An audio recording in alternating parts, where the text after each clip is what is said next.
नमस्ते दोस्तों।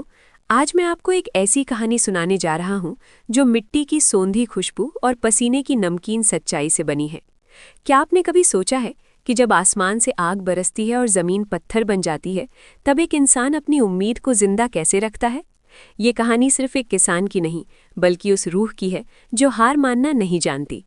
रामू नाम का एक सीधा साधा किसान, जिसके पास विरासत के नाम पर सिर्फ 2 बीघा पथरीली जमीन और पुरखों की फटी हुई पगड़ी थी।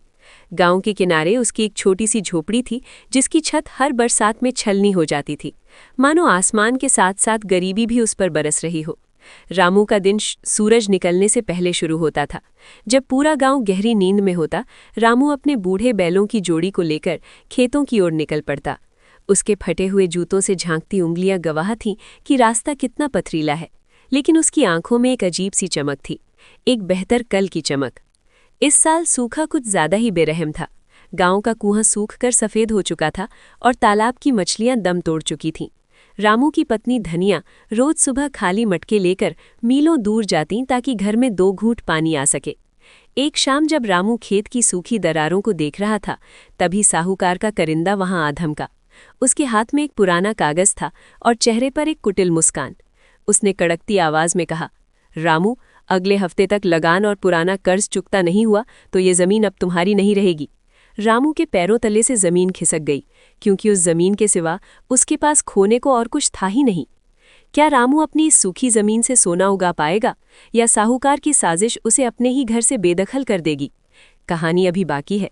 साहूकार के करिंदे की वो धमकी रामू के कानों में किसी गर्म पिघले लोहे की तरह उतर गई थी। रात भर उसे नींद नहीं आई। झोपड़ी की कच्ची दीवार के सहारे बैठा वो फटी आंखों से अंधेरे को ताकता रहा। पास ही सो रही धनिया के चेहरे पर पसरी थकान और भूख की लकीरें उसे अंदर ही अंदर काट रही थीं। उसने मन ही मन फैसला कर लिया कि वो अपनी पुरखों की जमीन ऐसे ही नहीं छिनने देगा। अगले दिन सुबह की पहली किरण के साथ ही रामू ने एक ऐसा कदम उठाया जिसकी पूरे गांव में किसी ने कल्पना भी नहीं की थी। उसने सुना था कि गांव के पीछे वाली पहाड़ियों के दामन में एक पुरानी बावड़ी है, जो सालों से झाड़ झंकड़ में दबी पड़ी है। लोगों का कहना था कि वहां जाना खतरे से खाली नहीं, पर रामू के लिए भूख का खतरा सबसे बड़ा था। वो कुदाल और फावड़ा लेकर अकेले ही उस ओर निकल पड़ा। दोपहर की चिलचिलाती धूप में उसका शरीर पसीने से तरबतर था, लेकिन वो बावड़ी के मलबे को हटाने में जुटा रहा। पत्थर हटाते हटाते उसके हाथों से खून रिसने लगा, पर उसकी जिद के आगे कुदरत को भी झुकना पड़ा। जैसे ही उसने एक बड़ा पत्थर हटाया, नीचे से ठंडी हवा का एक झोंका आया और मिट्टी में हल्की सी नमी दिखाई दी। रामू की आंखों में आंसू आ गए। उसने पागलों की तरह खुदाई तेज कर दी, लेकिन तभी उसे झाड़ियों में किसी के छिपने की आहट सुनाई दी। उसने मुड़कर देखा तो वहां कोई इंसान नहीं, बल्कि गांव के दबंग जमींदार का वही करिंदा खड़ा था जो छिपकर रामू का पीछा कर रहा था। उसकी आंखों में लालच और साजिश की एक नई चमक थी। करिंदा रामू को पसीने में लथपथ देखकर जोर से हंसा और बोला, वाह रामू, तू तो सच में पागल निकला। इस बंजर पहाड़ में पानी ढूंढ रहा है। जमींदार साहब को जब पता चलेगा कि तू उनकी सरहद के पास खुदाई कर रहा है, तो वो तुझे और तेरी धनिया को गांव से बाहर फेंकवा देंगे। रामू ने उसकी बातों पर ध्यान नहीं दिया और अपनी कुदाल चलाता रहा। उसे पता था कि अगर यहाँ पानी मिल गया तो न सिर्फ उसका खेत लहलहाएगा, बल्कि पूरे गांव की प्यास बुझ जाएगी। करिंदा वहां से बुदबुदाते हुए चला गया, लेकिन उसकी चाल में एक खतरनाक साजिश की बू आ रही थी। शाम ढलते ढलते रामू की मेहनत रंग लाई। जैसे ही उसने आखिरी वार किया, जमीन के सीने को चीरकर ठंडे पानी की एक पतली सी धार फूट पड़ी। रामू ने अपनी हथेलियों में उस पानी को भरा और चूम लिया। ये सिर्फ पानी नहीं, उसकी मेहनत और उम्मीद का अमृत था। वो खुशी खुशी घर की ओर भागा ताकि धनिया को ये खुशखबरी दे सके, लेकिन जैसे ही वो झोपड़ी के पास पहुंचा, उसके होश उड़ गए। गांव के कुछ लोग उसके घर के बाहर जमा थे और अंदर से धनिया के रोने की आवाज आ रही थी। भीड़ को चीरते हुए जब रामू अंदर पहुंचा तो देखा कि घर का सारा सामान बाहर फेंका हुआ है और बीच आंगन में वही साहूकार अपने मूंछों पर ताव देते हुए बैठा था।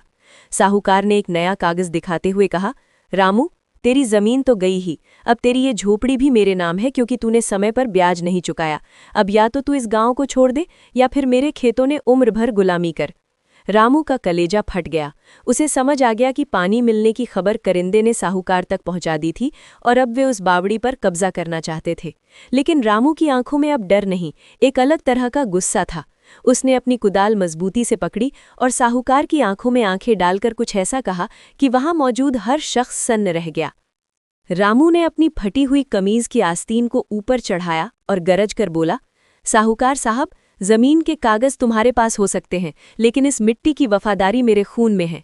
तुमने मेरी झोपड़ी का सामान बाहर फेंका है, पर मेरी हिम्मत को घर से बाहर नहीं निकाल पाए।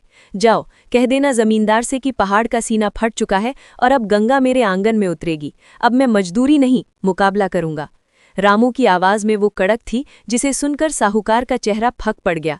उसे उम्मीद नहीं थी कि एक मरा हुआ किसान इस तरह पलटवार करेगा। साहूकार अपने गुर्गों के साथ बड़बड़ाता हुआ वहां से चला गया, लेकिन जाते जाते उसने रामू को बर्बाद करने की कसम खा ली। उस रात गांव में सन्नाटा तो था, पर रामू की आंखों में नींद का एक कतरा भी नहीं था। उसने धनिया का हाथ थामा और बोला, धनिया, अब हमें चुप नहीं बैठना है। वो बावड़ी सिर्फ हमारी नहीं, पूरे गांव की है। अगली सुबह होते ही रामू ने पूरे गांव को इकट्ठा किया। उसने सबको उस बावड़ी के बारे में बताया और समझाया कि अगर सब मिलकर मेहनत करें तो गांव की तकदीर बदल सकती है। शुरू में तो लोग डरे हुए थे, उन्हें जमींदार के जुल्मों का खौफ था, लेकिन जब रामू ने अपने जख्मी हाथ और पानी की वो बूंदें दिखाईं तो गांव के युवाओं के खून में भी उबाल आ गया।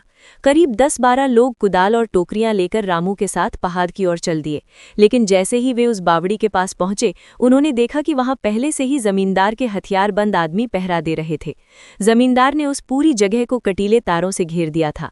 रामू को देखते ही बंदूकधारी ने चेतावनी दी, एक कदम भी आगे बढ़ाया तो ये पत्थर तुम्हारे खून से लाल हो जाएंगे। रामू रुका नहीं, उसकी चाल में एक अजब सा सुकून था। उसे पता था कि आज या तो गुलामी खत्म होगी या उसकी जिंदगी।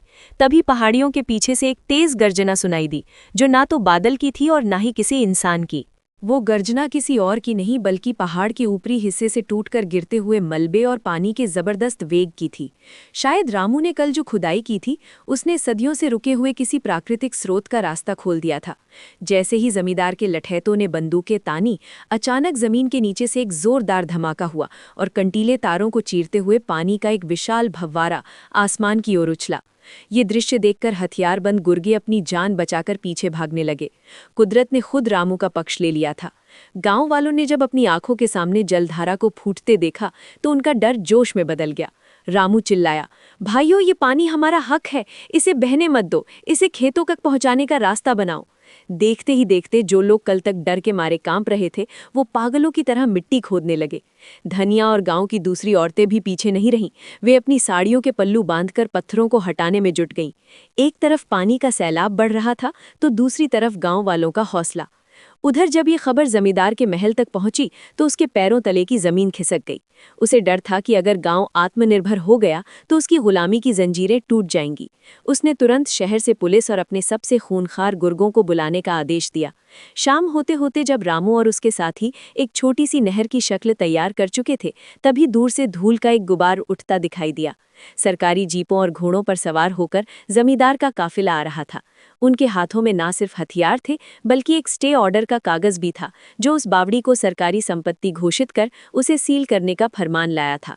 रामू नहर के मुहाने पर खड़ा हो गया। उसके पीछे पूरा गांव एक दीवार बनकर खड़ा था। अब संघर्ष कानून और हक के बीच होने वाला था। जमींदार की जीप से उतरते ही धूल का एक बवंडर उठा, जैसे कोई तूफान आने वाला हो। पुलिस के एक बड़े अधिकारी ने हाथ में मेगाफोन लेकर चिल्लाकर कहा, रामू और गांव वालों, तुरंत काम रोक दो। ये जगह अब प्रशासन के कब्जे में है। बिना परमिट के पहाड़ों से छेड़छाड़ करना गैर कानूनी है। रामू ने अपने हाथ की कुदाल जमीन पर गाड़ी और सीना तानकर आगे बढ़ा। उसके पीछे धनिया और पूरा गांव एक चट्टान की तरह खड़ा था। रामू की आंखों में वो आग थी जिसे बुझाना अब किसी के बस में नहीं था। साहब, जब हम प्यास से मर रहे थे तब कानून कहाँ था? जब हमारे बच्चे आधी रोटी खाकर सो जाते थे तब प्रशासन की फाइलें कहाँ दबी थीं? रामू की आवाज में पूरे गांव का दर्द गूंज उठा। जमींदार ने अपनी मूंछों को मरोड़ते हुए पुलिस अधिकारी के कान में कुछ फुसफुसाया। तुरंत ही लाठीधारी पुलिसकर्मियों ने घेरा बनाना शुरू कर दिया। माहौल ऐसा हो गया था कि एक छोटी सी चिंगारी भी पूरे गांव को सुलगा सकती थी।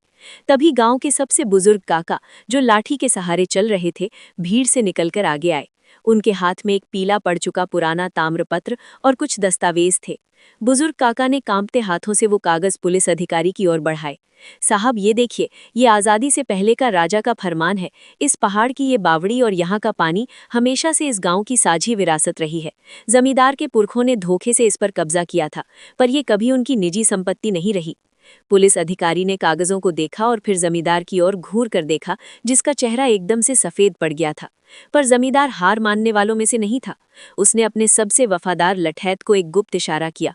वो लठैत चुपके से भीड़ के पीछे से घूमकर उस जगह की ओर बढ़ा जहां नहर का कच्चा बांध बनाया गया था। उसकी मंशा साफ थी, बांध को तोड़कर पूरे गांव को उस पानी के सैलाब में डुबो देना, ताकि रामू की मेहनत उसकी सबसे बड़ी तबाही बन जाए। लठैत के हाथ में लोहे का भारी सब्बल था और उसकी आंखों में दरिंदगी। वो दबे पांव उस कच्चे बांध की ओर बढ़ा जहां पानी का दबाव सबसे ज्यादा था। उधर पुलिस और जमींदार रामू को कागजों के माया जाल में उलझाए हुए थे और इधर मौत अपना खेल शुरू करने वाली थी। जैसे ही लठैत ने बांध की मुख्य शिला पर प्रहार करने के लिए अपना हाथ उठाया, अचानक एक चीख गूंजी। नहीं! ये आवाज धनिया की थी, जो ऊंचाई से पत्थर ढोते हुए ये सब देख चुकी थी। धनिया ने बिना सोचे समझे एक बड़ा पत्थर लठैत की ओर दे मारा। पत्थर उसके कंधे पर लगा और उसका संतुलन बिगड़ गया, लेकिन सब्बल का एक कोना बांध की मिट्टी में धंस चुका था। पानी की एक पतली तेज धार वहां से रिसने लगी। रामू का ध्यान जैसे ही उस ओर गया, उसका कलेजा मुंह को आ गया। अगर वो बांध अभी टूटा तो नीचे ढलान पर बसी पूरी बस्ती जलमग्न हो जाती।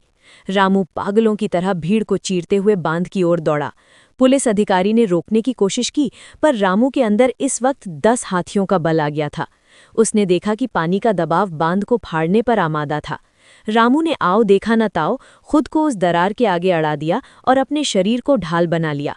ठंडा बर्फीला पानी उसकी पीठ पर प्रहार कर रहा था, लेकिन वो टस से मस नहीं हुआ। उसने चिल्लाकर कहा, भाइयों, पत्थर लाओ, मिट्टी लाओ, वरना सब खत्म हो जाएगा। गांव के युवा जो अब तक पुलिस के डर से सहमे थे, रामू की ये जांबाजी देखकर अपनी जान हथेली पर लेकर दौड़ पड़े। पुलिस अधिकारी ये सब देख रहा था। उसे एहसास हुआ कि जमींदार अपनी जागीर बचाने के लिए मासूमों की जान लेने पर उतारू है। उसने तुरंत अपने सिपाहियों को आदेश दिया, जमींदार और इसके आदमियों को हिरासत में लो। लेकिन तभी पहाड़ के ऊपरी हिस्से से एक अजीब सी कड़वाहट भरी आवाज आई, जैसे कोई बहुत बड़ी चीज टूट रही हो। रामू ने ऊपर देखा तो उसकी आंखें फटी रह गईं। भारी बारिश ना होने के बावजूद ऊपर की चट्टानें खिसक रही थी। क्या ये कुदरत का कोई नया कहर था या किसी और बड़ी साजिश का आगाज? ऊपर से गिरते पत्थरों की गड़गड़ाहट काल के पदचाप जैसी लग रही थी। दरअसल उस लठैत के प्रहार और पानी के अचानक फूटे वेग ने पहाड़ की उस कमजोर नस को छेड़ दिया था, जो दशकों से मिट्टी की पकड़ ढीली होने का इंतजार कर रही थी। चट्टानें खिसक रही थी और उनके साथ बड़े बड़े पेड़ उखड़कर नीचे की ओर आ रहे थे। गांव वाले अपनी जान बचाने के लिए इधर उधर भागने लगे, लेकिन रामू अब भी उसी दरार को अपने सीने से दबाए खड़ा था। उसे पता था कि अगर उसने जगह छोड़ी तो पानी का रेला उन चट्टानों के मलबे के साथ मिलकर पूरे गांव को मलबे के ढेर में बदल देगा। रामू, हट जाओ वहां से, पहाड़ गिर रहा है, धनिया बदहवास होकर चिल्लाई। पर रामू के चेहरे पर एक अजीब सा सुकून था, जैसे उसने अपनी नियति स्वीकार कर ली हो। तभी एक चमत्कार हुआ।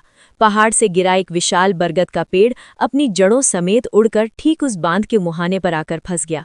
उसकी घनी जड़ों और मिट्टी के बड़े पिंड ने एक प्राकृतिक दीवार का काम किया और पानी का बहाव धीमा पड़ गया। रामू को एक नई जिंदगी मिली थी। पुलिस अधिकारी ने फुर्ती दिखाते हुए अपने जवानों को बचाव कार्य में लगा दिया। जमींदार, जो अब तक अपनी हार मान चुका था, अचानक हंसने लगा। उसकी हंसी में पागलपन था। उसने अपनी जेब से एक माचिस निकाली और चिल्लाया, अगर ये पानी मेरा नहीं तो किसी का नहीं। उसने पास ही पड़ी सूखी झाड़ियों और बारूद के उन ढेरों में आग लगा दी, जो उसने पहले ही चट्टानों को तोड़ने के लिए मंगवाए थे। आग की लपटें तेजी से उस बारूद की ओर बढ़ रही थीं, जो पहाड़ के मुख्य आधार में लगा था। अगर वहां धमाका हुआ तो पूरा पहाड़ गांव पर गिर जाता। रामू ने देखा कि जलती हुई बाती बस चंद फीट दूर थी और उसके पास पहुंचने का रास्ता सिर्फ उस उफनते पानी के बीच में से होकर जाता था। क्या रामू आग बुझा पाएगा या धमाका सब कुछ राख कर देगा? आग की वो लपट किसी जहरीले सांप की तरह बारूद के ढेरों की ओर रेंग रही थी। हर पल कीमती था। अगर वो आग मुख्य बारूद तक पहुंच जाती तो पूरा पहाड़ ताश के पत्तों की तरह ढह जाता और नीचे बसा गांव कब्रिस्तान बन जाता। रामू ने आव देखा न ताओ उस उफनते बर्फीले पानी के बीच छलांग लगा दी। पानी का बहाव इतना तेज था कि वो उसे पत्थरों से टकराता हुआ दूर फेंकने की कोशिश कर रहा था। लेकिन रामू के भीतर इस वक्त एक बाप, एक पति और एक किसान की साझी ताकत काम कर रही थी। उसने लहरों से लड़ते हुए हाथ पांव मारे और जलती हुई उस बाती के करीब पहुंचा। आग बस कुछ ही इंच दूर थी। रामू ने अपनी पूरी ताकत लगाकर कीचड़ और पानी का एक बड़ा हिस्सा उस जलती लपट पर उछाल दिया। एक पल के लिए धुआं उठा और आग बुझ गई। पूरे गांव ने चैन की सांस ली। लेकिन तभी एक और मुसीबत खड़ी हो गई। उस बरसीले पानी के झटके और थकान से रामू का शरीर सुन्न तड़ने लगा था और वो तेज बहाव के साथ ढलान की ओर बहने लगा। धनिया चिल्लाते हुए किनारे किनारे दौड़ रही थी। रामू, हाथ पकड़ो! उसने अपनी साड़ी का पल्लू फाड़कर पानी में फेंका, लेकिन रामू की पकड़ ढीली पड़ रही थी। तभी गांव के वे नौजवान, जिन्हें रामू ने हिम्मत दी थी, एक दूसरे का हाथ पकड़कर पानी में एक मानव श्रृंखला बनाकर उतर गए। उन्होंने आखिरी वक्त पर रामू का हाथ थाम लिया। जब रामू को सुरक्षित बाहर निकाला गया तो वो बेसुध था, पर उसके चेहरे पर जीत की एक चमक थी। उधर पुलिस ने जमींदार को हथकड़ियां पहना दी थीं। गांव वालों की आंखों में अब डर नहीं, बल्कि अपना हक छीन लेने का गर्व था। लेकिन जैसे ही सूरज ढला और शांति छाई, गांव के मंदिर का घंटा जोर जोर से बजने लगा। ये खुशी का संकेत नहीं था, बल्कि खतरे की एक नई घंटी थी। गांव की दूसरी तरफ से एक दूत भागता हुआ आया और हाँफते हुए बोला, अनर्थ हो गया। शहर से बड़ी मशीनों के साथ एक नई कंपनी के लोग आए हैं। उनके पास इस पूरी जमीन के खनन के सरकारी आदेश हैं। रामू ने आंखें खोली और उसे समझ आया कि असली लड़ाई तो अभी शुरू हुई है। क्या रामू अब सरकार की बड़ी मशीनों का रास्ता रोक पाएगा? दूत की खबर ने गांव के उस पल भर के सुकून को राख कर दिया। रामू, जो अभी मौत के मुंह से बाहर आया था, कंप कपाते पैरों पर खड़ा हुआ। उसने देखा कि क्षितिज पर पीली रोशनी वाली बड़ी बड़ी जेसीबी और डंपर मशीनों की एक कतार दैत्यों की तरह गांव की ओर बढ़ रही थी। ये मशीनी शोर गांव की सदियों पुरानी शांति को निगलने आ रहा था। पुलिस अधिकारी, जो अभी तक गांव वालों की मदद कर रहा था, अपने वायरलेस पर आए संदेश को सुनकर अचानक गंभीर हो गया और उसने अपनी टोपी ठीक की और धीमी आवाज में कहा, रामू, अब मामला मेरे हाथ से बाहर है। ये बड़े लोग हैं, इनके पास ऊपर से आदेश है। इस पहाड़ के नीचे कीमती खनिज छिपा है और सरकार ने इसे एक निजी कंपनी को सौंप दिया है। धनिया ने रामू का हाथ कसकर पकड़ लिया। क्या हमारी सारी मेहनत मिट्टी में मिल जाएगी? क्या ये पानी भी हमसे छीन लेंगे? गांव के लोग फिर से मायूस होने लगे थे। मशीनों का शोर अब इतना करीब आ गया था कि जमीन हिलने लगी थी। कंपनी का मैनेजर, एक सफेद शर्ट और सूट पहना हुआ आदमी, अपनी चमचमाती कार से उतरा और नक्शा फैलाकर बोला, कल सुबह से यहाँ खुदाई शुरू होगी। सबको मुआवजा मिलेगा, पर यह गांव खाली करना होगा। रामू ने उस मैनेजर की आंखों में देखा, जहां न तो दया थी और न ही इस मिट्टी के प्रति कोई मोह। रामू धीरे से मुड़ा और उस बावड़ी की ओर देखा जो अभी अभी जिंदा हुई थी। उसने झुककर मिट्टी का एक ढेला उठाया और उसे माथे से लगाया। साहब, मुआवजे से पेट भरता है, पर रूह नहीं। ये जमीन हमारी माँ है और माँ का सौदा नहीं किया जाता। उसने अपनी कुदाल फिर से उठा ली, लेकिन इस बार वो मशीनों के सामने जा खड़ा हुआ। देखते ही देखते पूरा गांव, बूढ़े, बच्चे और औरतें रामू के साथ उस रास्ते पर लेट गए जहां से मशीनें गुजरनी थीं। मैनेजर ने ड्राइवर को इशारा किया और विशाल मशीन का अगला हिस्सा रामू के सिर के ठीक ऊपर आकर रुका। एक तरफ लोहे की ताकत थी और दूसरी तरफ हाड़ मांस के इंसान। क्या कानून इस निहत्थे किसान को कुचल देगा या कोई नया मोड़ रामू की इस जंग को नया रास्ता दिखाएगा? पहाड़ी के पीछे से उठती वो नीली रोशनी कोई श्राप नहीं, बल्कि उस प्राचीन बावड़ी के तल में छिपे शुद्ध स्फटिक पत्थरों पर पड़ती चांद की पहली किरण थी। जैसे ही पानी उन पत्थरों से टकराकर बाहर आया, पूरी घाटी दूधिया रोशनी से नहा उठी। कंपनी के मैनेजर और इंजीनियर ये अद्भुत नज़ारा देखकर दंग रह गए। उन्हें एहसास हुआ कि जिस खनिज को वे मशीनों से खोदकर निकालना चाहते थे, वो तो इस प्राकृतिक जलधारा के साथ खुद ब खुद बाहर आ रहा था। अगली सुबह शहर से कलेक्टर और पर्यावरण विशेषज्ञों की एक बड़ी टीम पहुंची। रामू की जांबाजी और गांव वालों की एकजुटता की खबर अखबारों की सुर्खियां बन चुकी थी। जांच में पाया गया कि ये क्षेत्र एक हेरिटेज जोन है, जिसे कोई भी निजी कंपनी छू नहीं सकती। सरकार ने न सिर्फ खनन का आदेश रद्द किया, बल्कि रामू की मेहनत से निकली उस बावड़ी को अमृत सरोवर का नाम देकर पूरे जिले के लिए आदर्श घोषित कर दिया। जमींदार और साहूकार को उनके किए की सजा मिली और रामू की वो 2 बीघा पथरीली जमीन आज लहलहाते खेतों में बदल चुकी थी। धनिया के चेहरे पर अब थकान नहीं, बल्कि सुकून की मुस्कान थी। रामू ने अपनी फटी पगड़ी को संभालते हुए गांव के बच्चों से कहा, बेटा, मिट्टी और हक की लड़ाई कभी हथियारों से नहीं, बल्कि अटूट विश्वास और एकता से जीती जाती है। जब तक तुम अपनी जड़ों से जुड़े हो, दुनिया की कोई भी मशीन तुम्हें कुचल नहीं सकती। इस कहानी से हमें यही सीख मिलती है कि ईमानदारी और हिम्मत के आगे पहाड़ भी अपना रास्ता छोड़ देते हैं। अगर नीयत साफ हो तो कुदरत खुद आपकी ढाल बनकर खड़ी हो जाती है। दोस्तों, रामू की ये जीत हमें सिखाती है कि मेहनत कभी बेकार नहीं जाती। अगर आपको ये कहानी पसंद आई हो तो इसे अपने दोस्तों के साथ शेयर करें। ऐसी ही दमदार और प्रेरणादायक कहानियों के लिए हमारे चैनल जीत एनिम को अभी सब्सक्राइब करें। आपके एक लाइक और सपोर्ट से हमें ऐसी और भी बेहतरीन कहानियां लाने की प्रेरणा मिलती है। जुड़े रहिए जीत एनिम के साथ। अगली बार फिर मिलेंगे एक नई दास्तान के साथ। धन्यवाद।